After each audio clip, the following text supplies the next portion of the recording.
9월 16일 수요일 그 양일에 걸쳐서 K리그 21라운드 경기들이 펼쳐졌는데 이 중에 한 경기를 또 우리가 자세하게 되짚어보는 리뷰 시간을 가져보도록 하겠습니다. 자, 오늘의 리뷰 코너는 우리 심재희 기자님께서 준비하셨어요.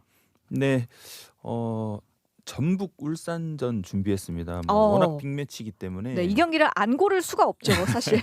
예, 그 방송에 나오기로 결정을 하고 준비를 하는데 좀 부담스러웠고요. 왜냐면 빅매치라서 챙길 것도 많고 사실 또 경기도 상당히 재밌었어요. 그리고 맞아요. 원래 이제 소문난 잔치에 먹을 것 없다 하는데 네네. 예, 먹을 게 많았고요. 좀 과식을 했습니다. 그래서 네. 예, 속이 좀 더부룩한데 예, 어쨌든 어제 경기 좀 찬찬히 좀 짚어드리면 예. 사실 과거에 두 분이 그래도 좀 들어는 보셨을 것 같아요. 그 K리그에도 챔피언 결정전이 있었거든요. 네네. 제가 좀 기억나는 챔피언 결정전이 저희가 태어나기 이전일 수도 있습니다. 이전까지는 아니고요.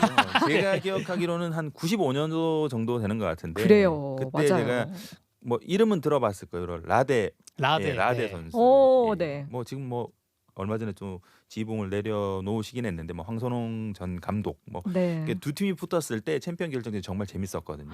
그래서 뭐 1, 2차전 하고 승부가 가려지지 않아서 3차전 가서 지금 이제 해설하시는 이상윤 해설위원이 연장에 골든 헤딩골을 넣고 오. 성남 우승하는 장면이 있었는데 그때 챔피언 결정전에서 저는 이제 내리에 많이 남아 있거든요. 예. 근데 이번 경기를 앞두고 좀 챔피언 결정전 느낌이 좀 났어요. 올 시즌 뭐 울산 전북이 양강 구도를 처음부터 완전히 구축을 해놓은 상황이고 뭐 축구 팬들 사이에서는 챔피언 결정전 1차전이다 이런 얘기를 많이 했거든요. 왜냐하면 승점이 5점 정도가 차이가 났습니다. 네. 울산이 앞서고 있었기 때문에 만약에 울산이 이기면 거의 뭐 8점이면 남은 경기가 이제 6경기 정도가 남게 되는데 네. 이 2경기 이상을 따라잡기가 쉽지가 않거든요. 그렇죠. 그래서 이제 전북은 무조건 이겨야 격차를 줄일 수 있는 상황이었는데 만약에 전북 입장에서는 이긴다면 승점을 2점 차이로 좁히면서 파이널 라운드에서 한 번 더 만나거든요. 예. 그래서 이제 챔피언 결정전 2차전 느낌을 가져갈 수가 있었고 어쨌든 두 팀이 아주 중요한 시점에서 만났고 사실 경기 전까지 두 팀 분위기가 좀 좋진 않았습니다. 네. 전북이 3경기 1무 2패였고 울산도 2경기 연속 무승부였거든요. 예. 그러면서 양 팀 감독들이 선발 라인업부터 좀 많은 신경을 썼던 것 같습니다. 네. 라인업 말씀드리면 일단 전북은 원래 이제 그 4-3-3하고 4-1-2-3 이렇게 좀 상당히 전형 자체 플렉시블하게 잘 움직이는 팀이거든요. 그래서 뭐 송봉근 골키퍼가 이제 골문을 지켰고 최철순, 김민혁, 홍정호, 이용 이렇게 포백을 했는데 최철순 선수가 이제 나왔는데 손준호 선수가 수비형 미드필더로 자리를 하면서 쿠니모토 선수, 김보경 선수가 약간 공격적으로 올라가고요.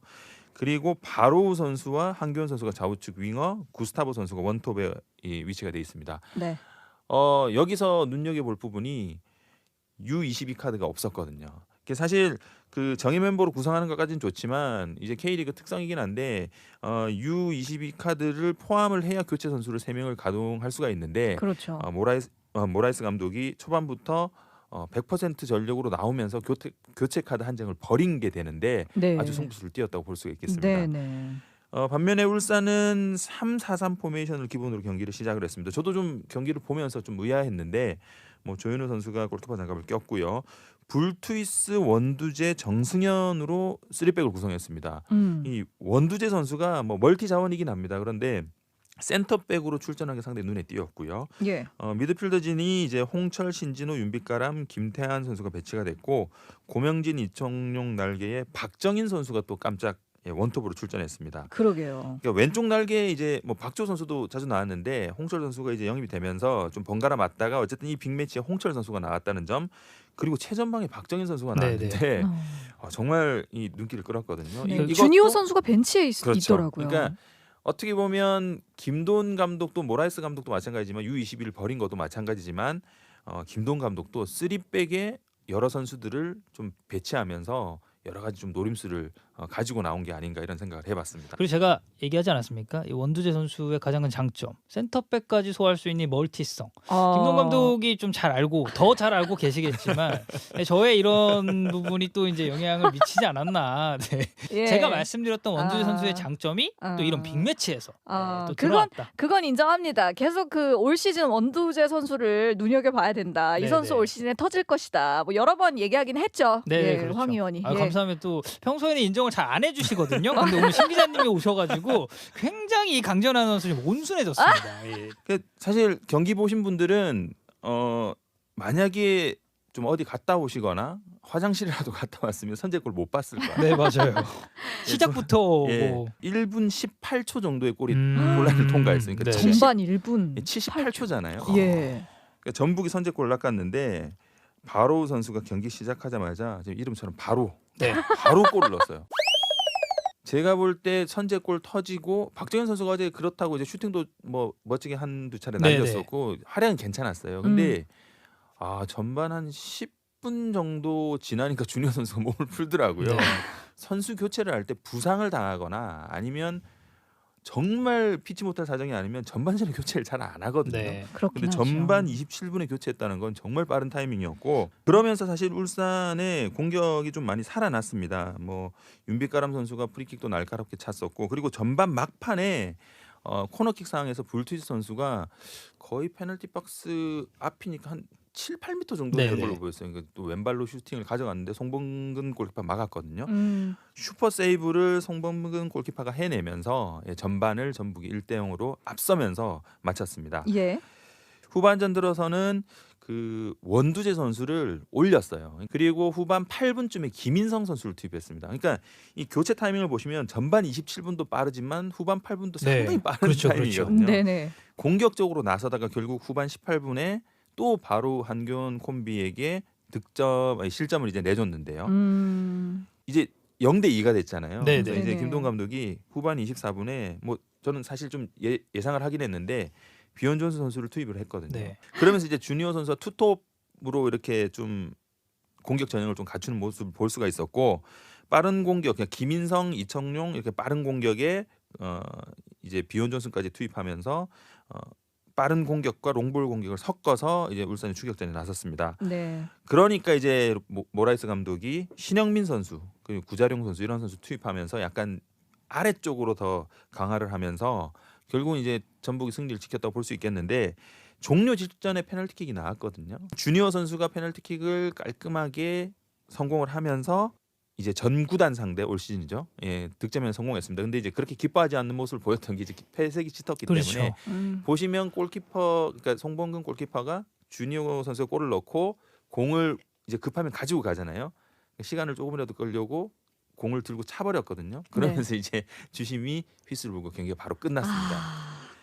뭐 총평을 좀 해드리면 이런 중요한 경기들에서는 이제 세 가지 수를 좀 봅니다. 삼수라고 하는데 그 변수하고 노림수하고 실수를 좀 보거든요. 근데 이날 경기에서는 전북이 이 세 부분을 모두 앞서면서 승점 3을 좀 챙긴 것 같고요.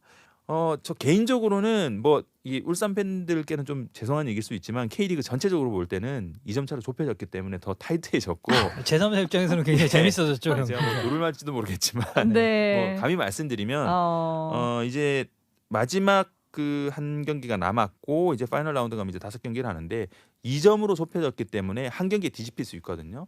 그러니까 결국은 전북 울산이 한 번 더 만나는데 둘 다 전승을 해서 마지막에 만나는 그림이 그려지면 그 경기를 이기는 팀이 우승을 하거든요. 네. 그게 챔피언 결정전이란 처음 얘기를 드렸던 이유가 챔피언 결정전 2차전이 남아 있으니까 끝까지 집중하고 보시면 될 것 같습니다. 이번에는 그 심재희 기자님과 또 22라운드 다른 경기 한 번 더 살펴봐야 할 것 같습니다. 심 기자님께서는 어떤 경기 준비하셨나요? 네, 저는 강원 수원전 프리뷰 준비를 했는데요. 네. 지금 기준으로는 중하위권에 좀 처져 있습니다. 강원이 승점 21로 9위, 수원이 승점 17로 11인데 강원 입장에서는 이제 승점 3을 따내야 스플릿 A 진출을 바라볼 수가 있고요. 네네. 수원은 뭐 이겨야 강등권 추락을 좀 확률을 줄일 수가 있습니다. 아주 네. 중요한 경기가 되겠고 좀 참고로 좀 말씀드리면 올 시즌 좀 포인트가 되는 게 제가 볼 때는 5위와 12위인 것 같아요. 그러니까 상주 상무가 자동 강등이지 않습니까? 근데 네. 상위권에 있거든요. 그래서 이제 AFC 챔피언스 리그 티켓이 경우에 따라서는 5위까지도 주어질 수가 있습니다. 그래서 이 상위 스플릿에 진출을 하면 이 ACL 티켓을 노려볼 수 있기 때문에 일단은 상당히 동기부여가 될 것 같고요.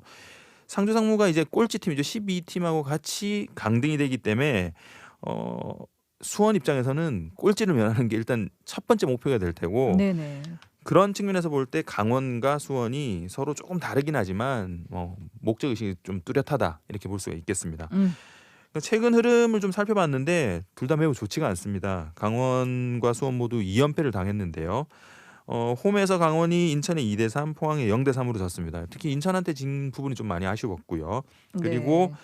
두 경기 연속 3실점인데 사실 강원이 수비가 조금씩 흔들리긴 했는데 최근 들어서 좀 많이 좀 붕괴되는 모습을 보이면서 김병수 감독의 고민이 좀 깊어진 것 같습니다. 수원은 원정에서 상주 상무에 0대1, 서울에 1대2로 패했는데 수원은 반대로 또 공격력이 좀 많이 좀 답답한 상황이거든요. 두 네. 경기 1득점이기 때문에 뭐 이기는 경기를 하기가 상당히 힘들었고 박건하 감독이 지휘봉을 잡았지 않습니까? 네네. 보통 이제 시즌 중에 감독이 바뀌거나 하면 선수들이 의욕적으로 잘하는 경우가 있고 아니면 이게 녹아들지 않으면서 더 못하는 경우가 있거든요. 네. 물론 이제 오늘 치러질 경기도 좀 봐야겠지만 그게 또 그 데뷔전이라고 할 수 있는데 슈퍼 매치였기 때문에 네네. 상당히 부담스러울 그렇죠. 법했고 뭐 경기력이나 뭐 전체적인 결과도 좋지 않았습니다. 강원은 수비, 수원은 공격에서 문제점 드러내고 있으니까 서로 어떻게 이 약점을 좀 파고드냐가 중요할 것 같고요. 두 팀이 6월 13일 빅버드에서 한 차례 격돌을 했는데 당시 크르피치 김민우 선수 그리고 김경준 고민호 선수가 골을 터뜨리면서 2대2 무승부를 기록했습니다. 이 경기 제가 봤거든요. 되게 재밌었죠, 사실. 상당히 네. 재밌었어요. 이게 명승부였는데 이번 경기는 사실 명승부에 대한 뭐 경기력보다는 결과가 전 더 중요하다고 보거든요. 맞아요. 두 팀 모두 승점 3이 필요하기 때문에 승리에 초점을 맞추고 좀 진검승부를 펼칠 것 같습니다. 그래서요. 피해가실 수 없습니다. 예, 뭐 그냥 예측한 대로 말씀을 드리면 저는 강원 쪽에 좀 무게를 두고 싶습니다. 사실 두 팀 모두 좋지 않은 상황이긴 하지만 그 수원의 그 중원이나 수비가 좀 많이 무너져 있거든요. 네. 사실 김병수 감독이 추구하는 축구가 뭐 병수볼 하지 않습니까? 근데 예. 그 결과보다는 내용 위주의 축구를 좀 많이 펼치는데 이제는 내용도 내용이지만 결과가 더 중요해졌거든요. 공격 자원이나 짜임새를 보면 강원이 충분히 수원 방패를 좀 뚫을 수 있지 않나. 예, 수원 팬들한테는 좀 죄송한 얘기지만 네, 그런 네. 예측을 좀 해보고 네. 강원이 뭐 한 골차 정도로 이기지 않을까 저는 예상해 봅니다. 네. 역시나 또 이 구체적인 예측까지 해주셨습니다. 심재희 기자님은 강원이 이 1점 차 정도로 승리를 거둘 것이다라고 전망을 하셨고 오늘 어떠셨는지 짧게 한 말씀 네, 해주시겠습니까? 뭐 두 분이 워낙 그 진행이나 지식이 풍부하셔서 너무 제가 마지막 멘트가 조금 좋게 끝내는 것 같은데 어쨌든 뭐 즐거웠고요. 네. 이런 프로그램에 또 불러주셔서 여러 이야기를 하니까 더 기분이 좋아졌고요. 뭐 다음에도 한번 불러주시면 오늘 좀 준비를 많이 못한 것 같아요. 죄송스러운데 준비 아유, 많이 해서 아닙니다. 한 번 더 이야기할 수 있는 네. 영광을 주셨으면 좋겠습니다. 네, 저희도 너무 즐겁고 네네. 유익한 시간이었고요. 오늘 함께 방송하게 되어서 너무 만나뵙게 돼서 반갑고 저희도 영광이었습니다. 자, 그리고 지금 중요한 말씀 해주셨어요. 지금 직관하러 가시지도 못하고 평소에 축구하는 거 좋아하시는 분들 지금 운동시설도 문을 여는 곳이 많지 않아서 다들 답답하실 텐데요. 그래도 또 우리에게 K리그 또 중계라는 또 선택지가 있지 않습니까? 조금 더 사회적 거리두기 협조해 주시고요. 이번 주 역시 또 안전한 집관으로 K리그 함께 해주시면 감사하겠습니다. 그리고 저희는 다음 주에 또 알찬 축구 소식 가지고 찾아오도록 하겠습니다. 자, 이번 주도 K리그, 다음 주도 축구 살롱. 안 맞았어.